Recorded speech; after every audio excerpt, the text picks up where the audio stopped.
Ladies and gentlemen, we are living real time through an epidemic. Frivolous spending, social media addiction, diet sodas. Nope. Think again. Let's talk about the thing that nobody knows that they have until it's too late. And that's surgery blindness. You guys are thinking that I'm having nightmares about the killer? No, late at night, I'm having nightmares about Lauren Sánchez's overfilled face and Lisa Rinna's eyes becoming smaller and smaller because the cheek filler won't stop. I'm thinking about it too much. So you guys are probably asking yourselves, what in the world is surgery blindness? It's when you lose track of what your face actually looks like. You keep just adding just a little more, and your eyes stop noticing all of the little changes that you've piled right on top of your face. And you know it's bad when you post a TikTok video and not a single person is listening to what you actually have to say. All they're talking about is how bad you look. So just the other day, I came across this specific video of Lisa Rinna talking about what Lisa Rinna talks about. You know, some people just bug the shit out of you. I was listening, I was having a good time, and all I could think of was, I'm gonna go to the comments, see what everybody's weighing in on. Your lips are full of chemistry. What happened? I'm sorry, but what's going on here? Oh no, what did you do to your face? Lisa, please, you need to stop the work on your face. You're looking like a different person and it's not looking good. Are you performing Cats from Home? The lips are so natural, lol. Is that RuPaul? Be careful with your surgeries. And you might be thinking, really, does she look that different? Yeah. She does really look that different. Honestly, and all of this makes me wonder, how are all of these extremely famous celebrity women not realizing what they actually look like? Do they not know how overfilled their faces are? Well, this is a prime example of what happens when you actually have surgery blindness. Here's an incredible article about Hollywood women and how weird they look, and some of the comments, Hollywood is an echo chamber. It doesn't look odd when everyone around you looks the same. Yep, and then you're also surrounded by yes people who I'm sure are constantly telling them how beautiful they look. If you look at videos of Lisa Rinna and Harry Hamlin today, he's overfilled too. Hello? But at this point in 2025, this is not just a celebrity problem. It is everywhere now. Girlies all over TikTok, girls walking down the streets of LA, even people live streaming. Nobody ever plans to go too far. It happens simply one tiny top up at a time. And the internet is gonna keep telling you that it looks great until one day it just doesn't. This has to be one of the most terrifying phenomenons that I have noticed recently. So you guys know, you better buckle up, besties, because today we're hopping into everything overfilled and surgically enhanced. Girly, put down the fillers. Also, if you guys haven't already, please throw this video a big fat thumbs up and subscribe down below. Now, let's hop into it. One of the biggest reasons as to why surgery blindness has infected so many women across the world is because of Hollywood. And that's because the entire industry runs off of how you look. There are teams for hair, makeup, styling, lighting, and retouching. There are also teams for injectables and surgery. A lot of people get paid depending on how much more you decide to do to your face. And almost nobody gets paid when they tell you to stop. That all by itself creates a serious yes culture. And of course, the echo chamber. If you're famous, you rarely ever sit under office lights with no makeup on. You live in perfect light with a full glam crew. Your own photos are picked from 100 options and then edited again. And then your friends on top of that also live in that world. Take Lauren Sánchez, for example. She is literally married to one of the richest men in the world. So why the hell does she have not only such bad surgery, but such bad surgery blindness? Doesn't she have access to like the best of the best? This is why I started doing celebrity reviews. Because people think they have all the money in the world, so therefore, they can get good cosmetic work, therefore cosmetics must be bad. And I'm like, hold up, no, this is just bad work. No. Like, I'm telling you, this keeps me up at night, you guys. Like, this is a horror movie in the making. But Bezos just AI'd her to his liking and then 3D printed her. Don't make me sick. It's very subtle. Good one. She was legitimately so pretty before. I think that's why it hurts so much, is because there was nothing wrong with her to begin with. And then when you start tweaking and nobody says, girl, you look bad, that's what happens. If everyone around her, for example, has a little bit of work done, then the normal meter continuously goes up. You stop noticing overfilled duck lips because everybody has them. And now in turn, you have them. Plus, very advanced cameras today pick up literally every pore and wrinkle. Networks, brands, and studios don't want texture or movement that distracts on a big screen. So you're actively encouraged to seek out Botox, hide your wrinkles, and do every other procedure under the sun. Just a reminder that you're not ugly, you're just poor. So much of Hollywood beauty is makeup and plastic surgery. Before and after. Lips and more. Before, after. Oh my God. But The change is uncanny. They're beautiful, but so are you. The caption was, it's not fair to compare yourself to them. These people all have to spend so much time competing in their industries and competing with each other. They are not competing with us, and we are not competing with them. We do not need to look perfect from every single angle. It's just impossible. But for them, anytime there's a comment online, I say something about Kylie Jenner, a headline, anything like that, they are trying to tweak and remove anything that anybody could possibly say because they are literally in a rat race for how long they can stay as gorgeous as possible. Talk about exhausting. I'm so sad that we're not going to get to see this generation of actresses age. Obviously, I'll preface this by saying the pressure to look young in Hollywood is insane. I work in TV. I've seen it up close and personal. It is intense and it is debilitating. But besides the fact that one of an actor's greatest tools is their face and their muscles and their micro expressions, and all of that is kind of being lost to plastic surgery, one of the joys of following an actor's career is watching them get to age into different roles. Without actresses embracing aging, how are we ever going to get opening night? Will we ever be privy to another Sunset Boulevard? There are a limited number of roles you can portray on screen if you don't look like most of the world. Some of the greatest acting talents of this time are being lost to plastic surgery. And to be clear, I'm not talking about one specific actress because it's all of them. It's all of them. Also, I know that I've been focusing on actresses, but I just want to be clear that actors are equally susceptible to these pressures. Like, we are also losing them. Timmy, listen here, Timmy. I know your boo Kylie been doing some stuff, but don't you dare touch your face, girlie. Timmy Chalamet, don't you dare. I'm waiting to see you in a really good old classic when you're like 55 and I'm 55. What else do I have to live for if I can't see him portray something damn good? Don't you do nothing, Timmy. I swear I'm talking to you. Kristen Wiig lost all of her facial expression abilities. She is literally a comedian and used to be so good at facial comedy. It's just weird. Like, these people don't look like themselves anymore. It's always sold as maintenance so that you don't age and you don't look older, but this idea of maintenance is a never-ending staircase. Once you're on it, the industry literally keeps expecting you to keep climbing. And then if you step off, people will start asking if you've let yourself go, when in reality, you just look like a normal human again. Finally, honesty only goes so far. Even when a celebrity wants to be real about what they've had done, it usually comes after the overfill phase during a rebrand with a new team and new deals. Kylie, I'm looking at you, girl. I see right through you. I do, I swear. Watch your back. I'm coming for Timmy. The old images will still live forever of that celebrity, and it'll continuously sell the idea that more is more to the young girls that view them. And then, of course, Hollywood rarely ever shows the in-between. The swelling, the migration, the dissolving. I've heard dissolving hurts like hell. All of that can hide the real cost and make this entire cycle start to look easy. So easy that your average TikToker has started to follow along the craze. Now, in 2025, it's not just one LA surgeon anymore. It's a million come with me to my lip appointment videos, day 1 versus day 7 montages, and the my injector says tips. Half of those clips are filmed literally an hour after treatment where everything is glowing and shiny. The algorithm learns to boost the craziest, most dramatic videos so that we see them and we decide that we want that too. TikTok is seriously normalizing this for women, and at the end of the day, the filters are also getting a lot stronger too. They used to just blur skin, but now many filters can slim your jaw, raise your brows, lift your eyes, shorten your nose, and tint your lip color while you're talking. A lot of creators use these by default. Heck, I literally follow a girl that I want to clock so hard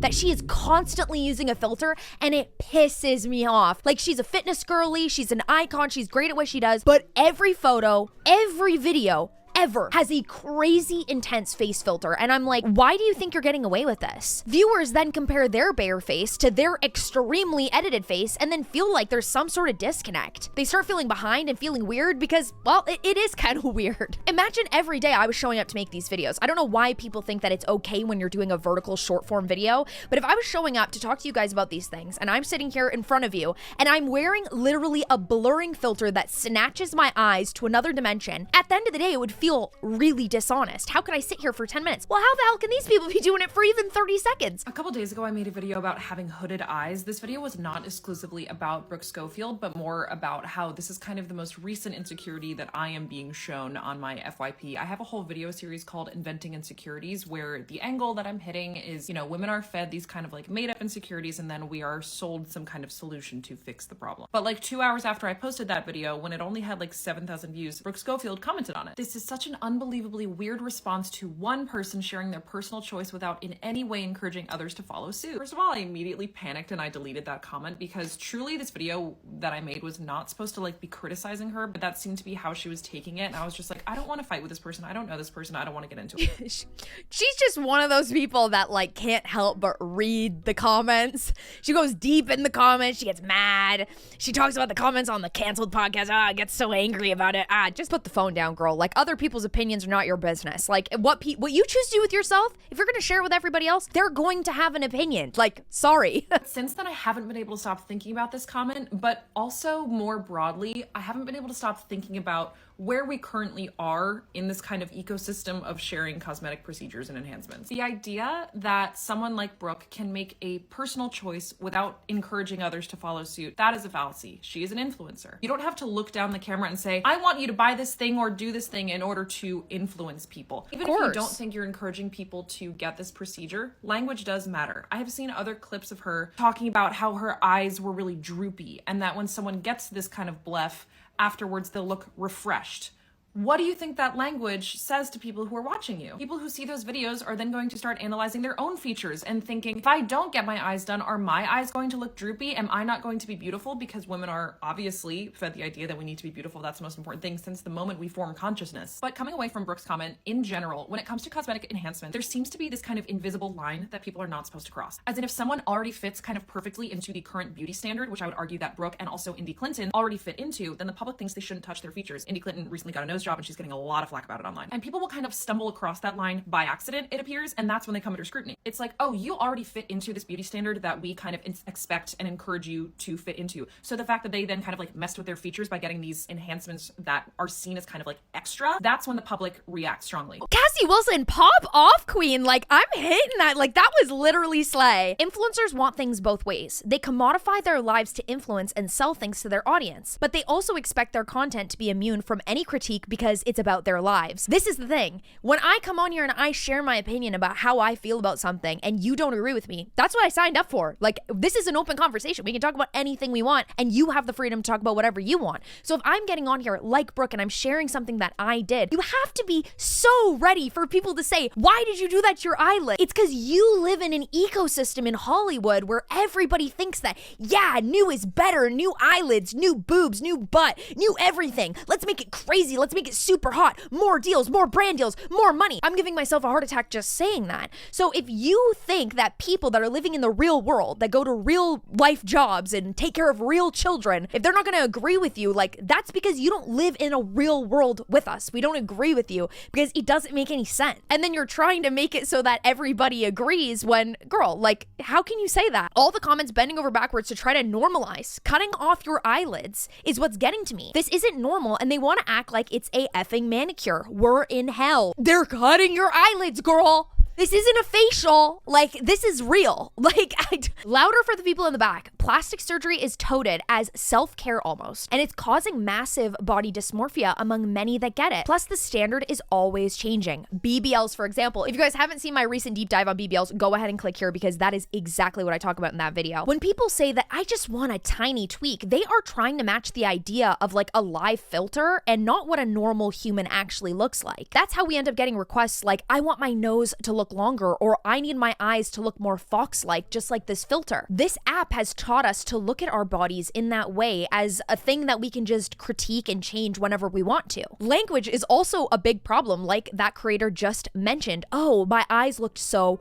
refreshed. Everything is baby or micro or sprinkle, baby Botox, microdose cheek, lip hydration, but not lip filler. Those specific words actually make you want to lower your guard. You think that you're choosing the safer option, the easier option. Stack enough micro things and you end up making a macro change. You end up looking like a whole new person, girl. Then a face that's completely optimized for TikTok looks literally uncanny IRL. I'm sorry, you go to the grocery store, people are going to be staring at you in your small town, girl. But the only feedback that these people are getting is the feedback in the app. So they keep optimizing for the wrong audience. Like, what, you're TikTok hot, but you're not real life normal hot? The best part is if you have a grandfather or grandmother, they will will tell you where to put that. They will tell you to stick it where the sun don't shine, and they will tell you the honest truth about your surgeries and your micro adjustments. Now, FOMO for cosmetic work isn't just online. If you live in a place where done-up faces are everywhere, your brain treats that look as normal. You stop seeing filler and Botox as extras, and you see them just as basic grooming. That's how people end up chasing the same lips, the same cheeks, the same poreless forehead, and they actually begin to brainwash themselves to the point where they think that, oh, it's not a lot because everyone around me does it here. Los Angeles, for a #1 prime example, makes this hit really hard. The coffee shop just so happens to have a med spa next door, and Kendall Jenner got her lips done there. So many jobs there are also camera adjacent. Real estate, fitness, entertainment, hospitality, and that all falls into the same echo chamber that Hollywood is in. Me, after walking around in public for 4 days post-op.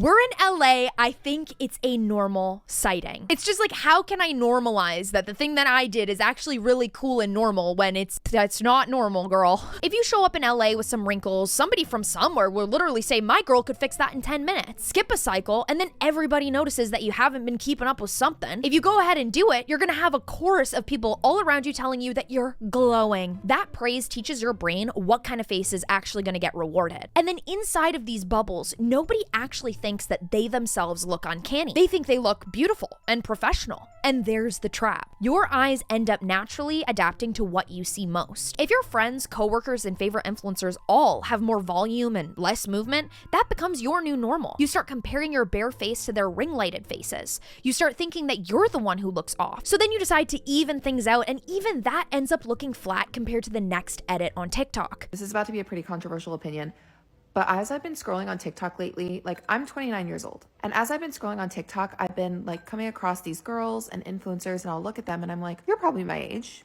Like you're 28, 29, early 30s. And then they'll say something like, I'm 23, I'm 24, I'm 25. And I'm like, girl, you look like you're in your 30s. And this is just my guess. I don't know. Maybe I'm just a bad judge of age, but I think it's all the work that everyone is getting done. Like I swear, filler makes people look older. I'm not kidding you. I go through this phase every single day. Every single day, I see some TikTok model, Instagram girly, and I'm like, oh my God, girl, she getting married, she probably my age. And then they go, I'm 21. Where? Like, in my books, this is what I look like at 21. Like, I had baby fat, bro. Like, what are you talking about? You got six-pack abs and Botox forehead and plumped up lips? Like, you look like you could be my older sister. Nobody will ever be able to convince me that Avery Woods is 29. She is at least early to mid 40s. Oh my. This is what I'm saying. Are you lying about your age, girl? And I'm not, again, like, who cares? Age does not really matter. You know what I mean? Like, it's just one more rip around the sun, girl. Like, it's not a big deal. There are so many influencers on here that do things to their faces. They change their faces. They get nose jobs. They are documenting it, just like Avery Woods. And they don't even look like themselves, and they begin to look older. Somehow it ages you. Maybe it is the act of getting surgery and getting fillers that ages you, because it seems like a very adult decision. Michaela is 26. I thought she was pushing 40. Yeah, I agree. Amaya being only 23? There is no way. You're crazy. I can't believe Nora Smith just turned 23. Okay, I'm on the conspiracy where I actually don't believe that. I heard a whole thing where everyone was talking about how she's in her early 30s and late 20s. That is what I agree. That is what I believe. I personally do not believe it's possible for her to be 22, 23. I'm sorry. Like, I don't know if you get more followers when you're younger, but why don't you just be honest about your age? I do conspire. I like a good conspiracy. Now, I'm sorry I've gotten all excited, you guys. I really need to find my center. Or maybe I just need a beer. All of this doesn't mean that real women with real faces have stopped existing. No, they're just not on your screen. Celebrities live on screens. Most of us absolutely do not. Your boss, your date, your kid's teacher, your friends at dinner, they see you in daylight, not under ring lighting. They see your face from the side when you laugh, not just dead on at 0.5x beauty mode. If you're engineering your facial features to look a certain way online, people in person will feel like something is off about you, even though they can't pinpoint it. They won't be able to say, 1 milliliter in the lips, 2 in the cheeks. I got you, girl. Like, I see that. They'll just say something like, I can't stop looking at her mouth. Or she didn't really look like herself. Or like my grandpa would say, what the hell did you put in your damn mouth? You look all messed up. And who wears ripped jeans? You look like you fell down. He's not afraid to say anything. That is the social tax of surgery blindness. It makes people stare at you and watch your face instead of actually listening to what you have to say. Regular life also exposes maintenance. On camera, you can go ahead and pass off the swelling as, oh, it's just a beautiful glow from my serum. In person, people clock the bruises. They see the needle marks, the stiff smile, the way that you'll avoid certain angles, and especially that week that you skip hanging out because you're healing. People notice when your lips start to migrate and start casting a shadow. But of course, none of that shows up in a 10-second clip online with a cute song behind it and a face filter. Plus, celebrities have massive budgets, so much money, and a brand deal. You and me, we've got rent and a car payment. That cheap lip appointment that you choose to go to might actually start to turn into a monthly membership. Then the cheeks to balance, then the dissolver session, and then the jawline because the cheeks made it too soft, and so on. That is how you know that this lifestyle is not only ridiculous, but it's not for you. Honestly, if celebrities and influencers want to overfill their faces to oblivion, go right ahead, be my guest. But for the rest of us that are actually living in the real world, yeah, we don't have the luxury to be influenced by surgery blindness. And that's because online, you can reinvent yourself to look for a crowd that loves the new look that you put on. But offline, you have family and friends, maybe even a husband that remembers what you looked like before. If you end up changing too much, they won't know where they're supposed to look. Hollywood won't change first, and TikTok certainly will not slow down. So at the end of the day, it has to be you. Maybe step off the filter for a little while. Let your brain reset itself. Spend some time with some people that are really natural. Outside, in normal daylight, maybe we all just need to touch some grass. And by then, you might just be able to cure your surgery blindness. Thank you guys so much for watching today's video. If you enjoyed it, please throw out a big fat thumbs up and also comment down below. Have you guys ever overfilled or had surgery blindness for yourself? Or do you ever look at other people and not see how much work that they have done because it's just normal for you? I would absolutely love to hear your perspective down below. If you enjoyed today's video, you can go ahead and click here to learn all about why fillers are literally the devil. Or you guys can go ahead and click here to watch my most recent BBL video. I promise you're gonna love it. I deep dive into all of the nitty gritty. You guys know I love you and I only make these videos because I truly want the best for you. I hope you have an amazing day or night or whenever you're watching, and I'll see you very soon.